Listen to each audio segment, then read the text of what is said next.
Hi, Debbie Nicholson speaking, and I'm just about to read you my blog for today, which is called Pass the Butter Please. Now, it's all about the differences between margarine and butter. Now, you may have already heard it, you may have seen it already.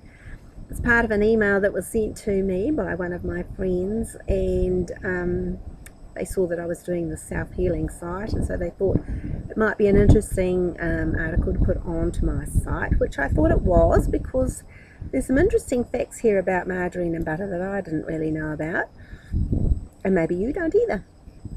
Anyway, margarine was originally manufactured to fatten turkeys, and when it killed the turkeys, the people who had put all the money into the research wanted a payback. So they put their heads together to figure out what to do with the product to get their money back.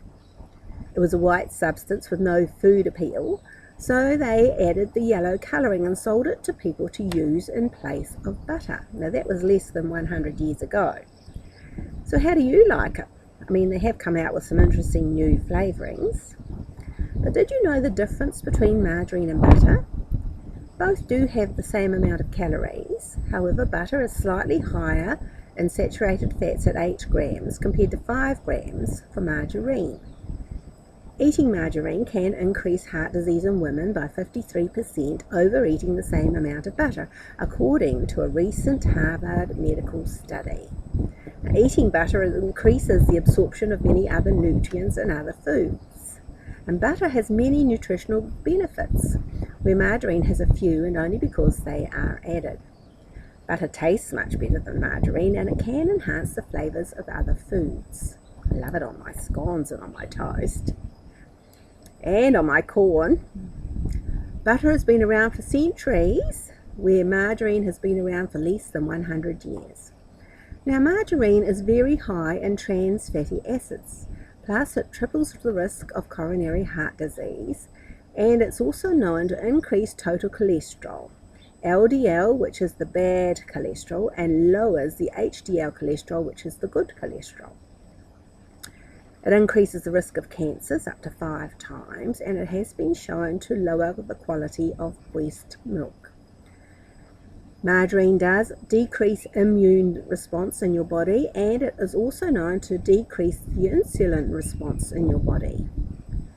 And here's the most disturbing fact, which I found the most interesting. Margarine is but 1 molecule away from being plastic, and it shares 27 ingredients with paint.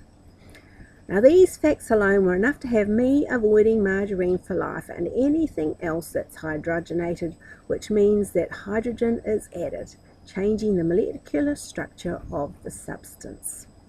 Now, there are some experiments you can use for yourself. The first one is that you can buy a tub of margarine and leave it open in your garage or in a shaded area. And within a couple of days, you'll notice that there are no flies hanging around it, not even those pesky fruit flies. And it does not smell or rot because it's got no nutritional value. Nothing will grow on it, even those teeny weeny microorganisms will not find a home to grow on it. And why? Because it's nearly plastic. I mean, would you melt your Tupperware and spread that on your toast?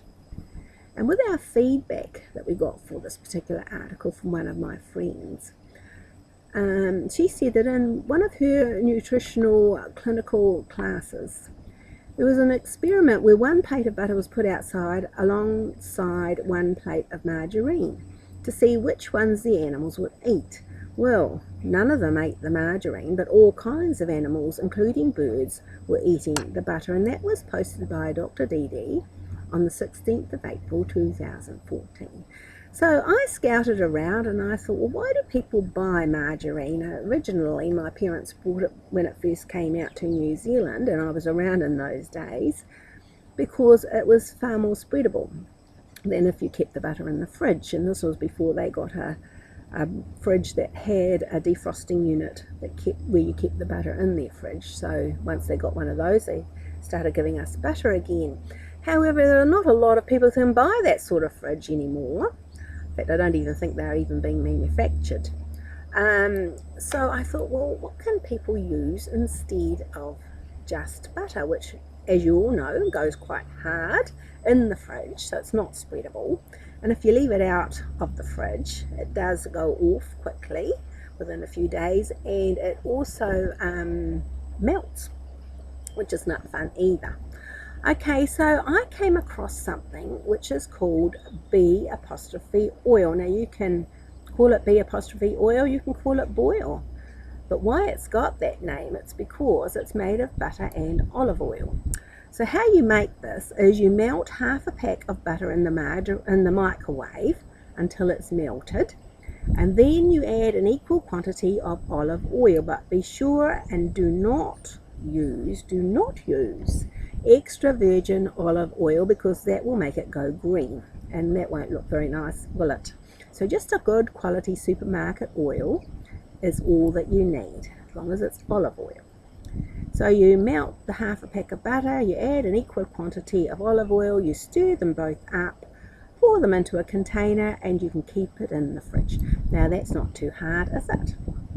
Of course it's not too hard, and you already have a spreadable butter that's healthy, because you know it's healthy because it's made of pure butter and it's made of olive oil.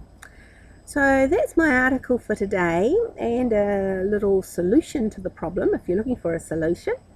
So I'll find something else interesting to talk to you about tomorrow. And this is Debbie Nicholson signing off from my blog for today.